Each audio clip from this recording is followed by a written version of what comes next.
Asian कोयल south Asia की सबसे पहचानी जाने वाली परिंदों में से एक है। अपनी शक्ल की वजह से नहीं, बल्कि अपनी आवाज की वजह से।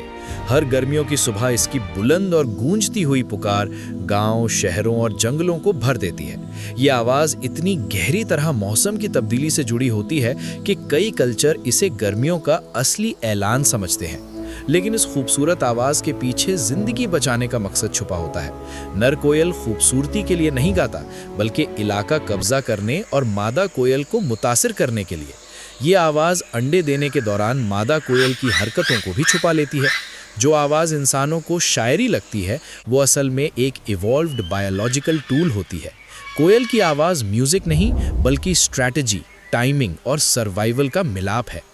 पहली नज़र में एशियन कोयल एक खूबसूरत और बेजरर परिंदा लगता है, लेकिन इसकी शक्ल परिंदों की दुनिया की एक सबसे अजीब सर्वाइवल स्ट्रैटेजी को छुपा कर रखती है। नर कोयल चमकदार सियाह होता है और इसकी आंखें सुर्ख होती हैं, जबकि मादा भूरी और नक्शदार होती है, जो उसे दरख्तों के पत्तों में मुकम्मल तौर पर छुपा देती है।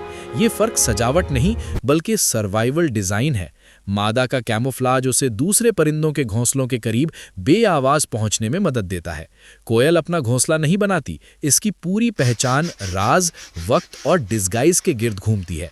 जो चीज़ इंसानों को खूबसूरती लगती है, वो असल में बायोलॉजिकल इनविजिबिलिटी होती है। कुदरत में हमेशा ताकत जीतती नहीं, कभी कभी जो नजर ना आए वही जिंदा रहता है।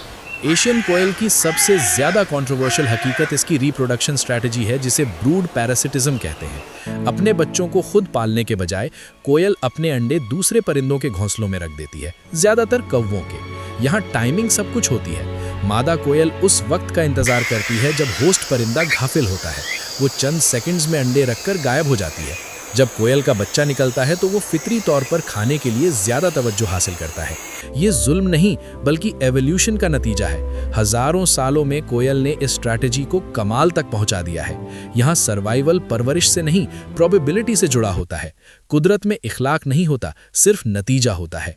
जब कोयल का बच्चा कौवे के घोंसले में पैदा होता है, तो वो ऐसी दुनिया में आता है जो उसके लिए नहीं होती। फिर भी वो मुकम्मल तौर पर तैयार होता है। वो तेज़ ग्रो करता है, ज़्यादा ज़ोर से भूखापन दिखाता है और खाने के वक्त घलाब आ जाता है। फॉस्टर पेरेंट्स पहचान को नहीं, बल्कि ज़रूरत को रिस्पॉन्ड देते हैं। ये रवैया सीखी हुई नहीं होती, बल्कि प्रोग्राम्ड होती है। कोयल का बच्चा धोखे को नहीं समझता, लेकिन उससे फ़ायदा उठाता है। इसकी ज़िंदगी दूसरों पर बर्तरी हासिल करने पर मबनी होती है। कुदरत का सख्त हकीकत ये है कि नीयत अहम नहीं होती, रवैया होती है। कोयल जिंदा रहता है क्योंकि वो इफ़ेक्टिव होता है, ना कि इसलिए कि वो अच्छा या बुरा होता है। कोयल की आवाज़ सिर्फ खूबसूरती का इजहार नहीं होती, बल्कि एक बहुत सोची समझी बायोलॉजिकल सिग्नल होती है। ब्रीडिंग सीजन में नर कोयल बुलंद और बार बार गाता है, जिससे इंसान और परिंदे दोनों मुतवज्जो हो जाते हैं। ये मुसलसल पुकार एक ही वक्त में कई काम करती है।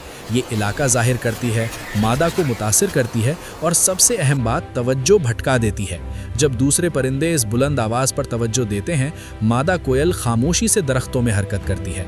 उसका मकसद वाज़े और ख़तरनाक होता है, सही घोंसला, सही लम्हा। आवाज़ पर्दा बन जाती है जो हरकत और नीयत को छुपा लेती है। जो आवाज़ मोहब्बत लगती है, वो असल में कोऑर्डिनेशन होती है। कुदरत में आवाज़ ताकत होती है, और कोयल इस ताकत को तफरीह के लिए नहीं, बल्कि सर्वाइवल के लिए इस्तेमाल करती है। सदियों से कोयल इंसानी कल्चर में एक ख़ास मकाम रखती है। शायरी और लोक कहानियों में इसकी आवाज़ मोहब्बत, जुदाई और मौसम की तब्दीली की निशानी समझी जाती है। लेकिन साइंस एक ज़्यादा पेचीदा कहानी बताती है। इंसान कोयल को रवैये की बुनियाद पर नहीं, बल्कि आवाज़ की बुनियाद पर जज करता है। ये जज्बाती ताल्लुक़ कई इलाकों में कोयल को हिफाजत देता रहा, जबकि इसके असली इकोलॉजिकल किरदार को छुपा देता है। कोयल न हीरो है, न विलन। ये एनवायरनमेंट के प्रेशर का एवोल्यूशनरी जवाब है। कहानियाँ कुदरत को सीधा बना देती हैं, लेकिन हकीकत लेयर्स रखती है। कोयल इंसानों के लिए नहीं गाती और ना ही इखलाकी फैसले करती है। वो सिर्फ बायोलॉजिकल प्रोग्रामिंग पर अमल करती है। इस फ़र्क को समझना ज़रूरी है। कुदरत कदरों पर नहीं, निज़ामों पर चलती है। अपनी धोखेबाज स्ट्रैटेजी के बावजूद कोयल इकोसिस्टम में एक अहम किरदार अदा करती है। कौवों जैसे आम होस्ट परिंदों को निशाना बनाकर ये पॉपुलेशन बैलेंस पर असर डालती है।